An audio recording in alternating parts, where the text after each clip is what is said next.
Hello guys, today I want to read about the Midnight Library. So,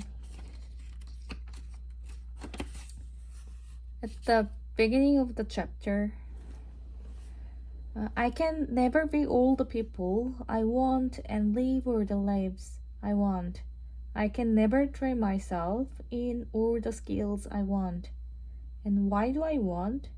I want to live and feel all the shades, tones, and variations of mental and physical experience possible in my life.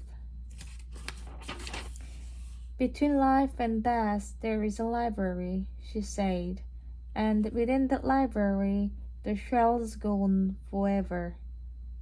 Every book provides a chance to try another life you could have lived, to see how things would be if you had made other choices. Would you have done anything different if you had the chance to undo your regrets? Page 1. A conversation about rain. 19 years before she decided to die, Nora Seed sat in the warmth of a small library at Hazeldane School in the town of Belfold. She stared at the crestboard on the low table. Nora, dear, it's natural to worry about your future, said the librarian, Mr. Allen, her eyes glimmering like sunshine on frost. Mr. M made her first move, a knight hopping over the neat row of white prawns. Of course, you're going to be worried about the exams, but you could be anything you want to be, Nora. Think of all that possibility. It's exciting. Yes, I suppose it is. A whole life in front of you. A whole life. You could do anything, live anywhere, somewhere a bit less cold and wet. Nora pushed a pawn forward 2 spaces. It was hard not to compare Mr. M to her mother, who treated Nora like a mistake in need of correction. For instance, when she was a baby, her mother had been so worried Nora's left uh, ear stuck out of more than her right that she'd used the sticky tape to address the situation, then disguised it beneath the woolen bonnet. I had the cold and wet, added Mr. M for emphasis. Mr. M had a short gray hair and a kind and meaty crinkled over face, sitting pale above her taller green polo neck. She was quite old, but she was also the person most on Nora's wavelengths in the entire school, and even on days when it wasn't raining, she would spend her afternoon break in the small library.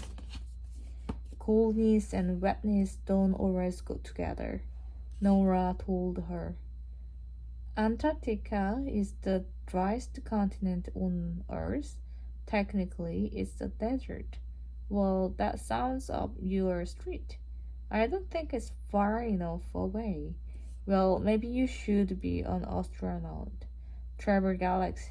Nora smiled. The rain is even worse on other planets. Worse than bad for sure. On Venus, it is poor acid. Mr. M pulled a paper tissue from her sleeve and delicately blew her nose. See, with a brain like yours, you can do anything. A blonde boy Nora recognized from a couple of years below her ran past outside the rain-speckled window, either chasing someone or being chased. Since her brother had left, she had felt a bit unguarded out there. The library was a little shelter of civilization. Dad thinks I've thrown everything away. Now I have stopped swimming. Where far be it from me to stay, but there is more to this world than swimming really fast. There are many different possible lives ahead of you. Like I said last week, you could be glaciologist. I have been research and it was then that the phone rang. 1 minute, said Mr. M softly. I'd better get that. A moment later, Nora watched Mr. Elm on the phone. Yes, she is here now. The librarian's face fell in shock. She turned away from Nora, but her words were audible across the hushed room. Oh no, no, oh my god. Of course. 19 years later. The man at the door, page 5. 27 hours before she decided to die, Nora Seed sat on her dilapidated sofa scrolling through other people's happy lives, waiting for something to happen. And then, out of nowhere, some things actually did. Someone, for whatever peculiar reason, rang her doorbell. She wondered for a moment if she shouldn't get the door at all. She was, after all, already in her night clothes, even though it was only 9 p.m. She felt self-conscious about her oversized Echo Warrior t-shirts and her tartan pajama bottoms. She put on her slippers to be slightly more civilized and discovered that the person at the door was a man and one she recognized. He was tall and gangly and boyish with a kind face, but his eyes were sharp and bright, like they could see through things. It was good to see him, if a little surprising, especially as he was wearing sports gear and he looked hot and sweaty despite the cold, rainy weather. The juxtaposition between them made her feel even more lonely than she had done 5 seconds earlier.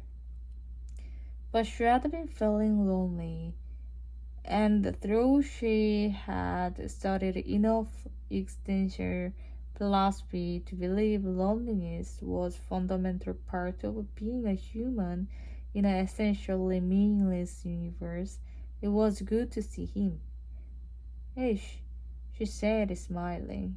It's Ish, isn't it? Yes, it is. What are you doing here? It's good to see you. A few weeks ago, she had been sat playing her electric piano and had run down Bancroft Avenue and had seen her in the window here at 33A and given her a little wave. He had once, years ago, asked her out of coffee. Maybe he was about to do that again. It's good to see you too, he said, but his tense forehead didn't show it. When she had spoken to him in the shop, he had always sounded breezy, but now his voice contained something heavy. He scratched his brow, made another sound, but didn't quite manage a full word. You running? A pointless question. He was clearly out for a run, but he seemed relieved momentarily to have something trivial to say. Yeah, I'm doing a Bedford half. It's this Sunday. Oh, right, great. I was thinking of doing a half marathon, and then I remembered I hate learning. That said sounded funnier in her head than it did as actual words being vocalized out of her mouth. She didn't even hate Lenny, but still she was perturbed to see the seriousness of his expression. The silence went beyond awkward into something else. You told me you had a cat, he said eventually. Yes, I had a cat. I remembered his name, Bull Tire, a giant teddy? Yeah, I'm Corky Burrs. He finds we're tired of his pretensions. It turns out he's not massively into 18th century French philosophy and literature. He's quite down to earth, you know, for a cat. As she looked down at her slippers, I'm afraid I think he's dead. What? He is lying very still by the side of the road. I saw the name on the collar. I think a car might have hit him. I'm sorry, Nora. She was so scared of her sudden switch in emotions right then that she kept smiling, as if the smile could keep her in the world she had just been in, the one where Bolts was arrived and where this man she had sold the guitar and songbooks to had learned her doorbell for another reason. Age, she remembered, was surgeon, not a bacterially one, a general human one. If he said something was that it was, it all in our probability that. I'm so sorry. Nora had a familiar sense of grief. Only the third trainer stopped her crying. Oh God. She stepped out onto the wet, cracked pebbling slabs of Bancroft Avenue, hardly breathing, and saw the poor ginger-flowered creature lying on the rain-grossed tarmac beside a cove. His head grazed the side of the pavement, and his legs were back as if mid gallop, chasing some imaginary bird. Oh, balls! Oh no! Oh God! She knew she should be experiencing pity and despair for her flailing friend, and she was, but she had to acknowledge something else. As she stared at a fallen Vortire still have a peaceful expression, the total absence of pain. There was an inescapable feeling brewing in the darkness. Envy. Page 8. String theory. When she was younger, her dad used to stand by the side of the swimming pool, clenched jawed, his eyes darting between a stopwatch and his daughter's as she tried to beat her personal best. She thought of that long gone look of judgment that often met her after the burst of effort, as she now arrived breathless and late for her afternoon shift of string theory. I'm sorry, she told the nail, in the scruffy little windowless box of an office. Mike died last night, and I had to bury him, where someone helped me bury him. But then I was left alone in my flat, and I couldn't sleep, and forgot to set the alarms, and didn't wake up till midday, and then I had to rush. The thoughts were true, and she imagined her appearance, including makeup-free face, loose makeshift ponytail, and the same second-hand green jewelry pinafore dress she had worn to work all week, garnished with the general of tired despair, would wake her up. Neil looked up from his computer and leaned back in his chair. He joined his hands together and made a stipple of his index fingers, which he placed under his chin as if he was Confucius contemplating a deep philosophical truth about the universe rather than the boast of musical equipment shop dealing with a late employee. There was a massive Fleetwood Mac poster on the wall behind him, the top right corner of which had come unstuck and flopped down like a puppy's ear. Listen, Nora, I like you. There was harmless, a 50 something guitar aficionado who liked cracking bad jokes and playing all the Dylan covers live the store. And I know you've got mental health stuff. Everyone got mental health stuff. You know what I mean?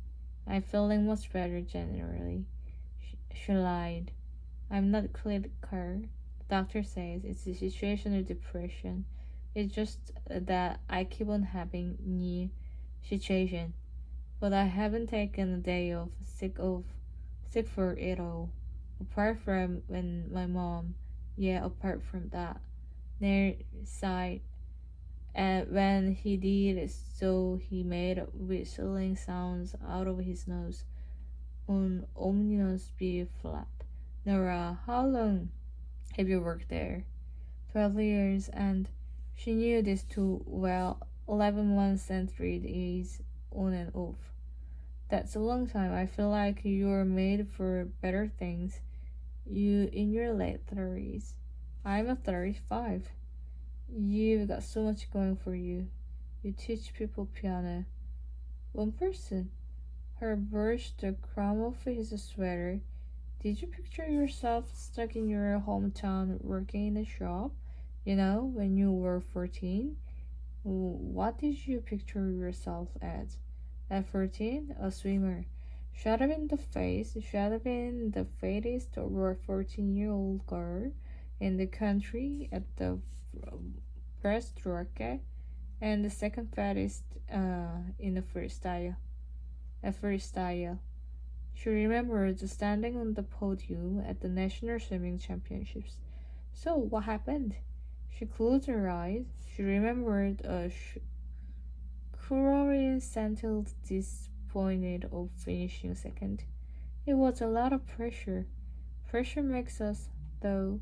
You start off a core and the pressure makes you a diamond. She didn't correct his knowledge of diamonds. She didn't tell him that while core and diamonds are both carbon, core is too impure to be able, under whatever pressure, to become diamond. According to science, you start off as a core and you end up as a core. Maybe that was the real life lesson. She thinnest straightest down of her core black hair up towards her ponytail. What are you saying, Neil? I never laid to pleasure to pursue a dream. Pretty sure it's too late to pursue that one. You are a very well qualified person, Nora. Degree in philosophy. Nora stared down at the small mole on her left hand. That Moore had been through everything she's been through, and it just stayed there, not caring, just being a Moore, not a massive demand for philosopher in the Bedford. If I'm honest now, you went to uni, had a year in London, then came back. I didn't have much of a choice. Nora didn't want a conversation about her dad, mom, or even then, because Neil had found Nora's backing out of wedding web 2 days. Notice the most fascinating love story since Kurt and Courtney. We all have a choice of Nora. There's such a thing as free will. Well, not if you subscribe to deterministic view of the universe. But why here? It was either here on the Animal Rescue Center. This paid better. Plus, music. You were in a band with your brother. I was. The ladies, we weren't really going anywhere. Your brother tells a different story. This took Nora by surprise. Joe, how did you? He bought an amp, Marshall DSL-40. When? Friday. He was in Bedford? Unless it was the hologram, like a Tupac. He would probably visit the Lavi, Nora thought. Lavi was her brother's best friend, while Joe had given up the guitar and moved to London for a craft IT job he hated. Lavi had stuck to Bedford. He played in a cover band now, called the Slaughterhouse, for doing pub gigs around town. Right, that's interesting. Nora was pretty certain her brother knew Friday was her day off. The fact brought her from inside. I'm happy here. Expect you or not. He was right. A sore sickness festered within her. Her mind was drying itself up. She widened her smile. I mean, I'm happy with her job. Happy as in, steady Phil. I need this job.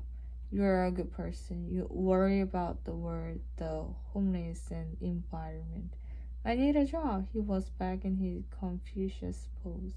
You need a freedom. I don't want a freedom. This is a non-profit organization, though I have to say it is rapidly becoming one. Look, Neil, is this about what I said? The work week, about you needing to modernize things. I've got some idea of how to get younger pale. No, he said that defensively. This place used to just be guitar string theory. Get it? I diversified. Made this work. It's just that when times are low, I can't play you to put off customers with your face looking like a wet weekend. What? I'm afraid, Nora. He paused a moment about the time it takes to lift an axe into the air. I'm going to have to let you go.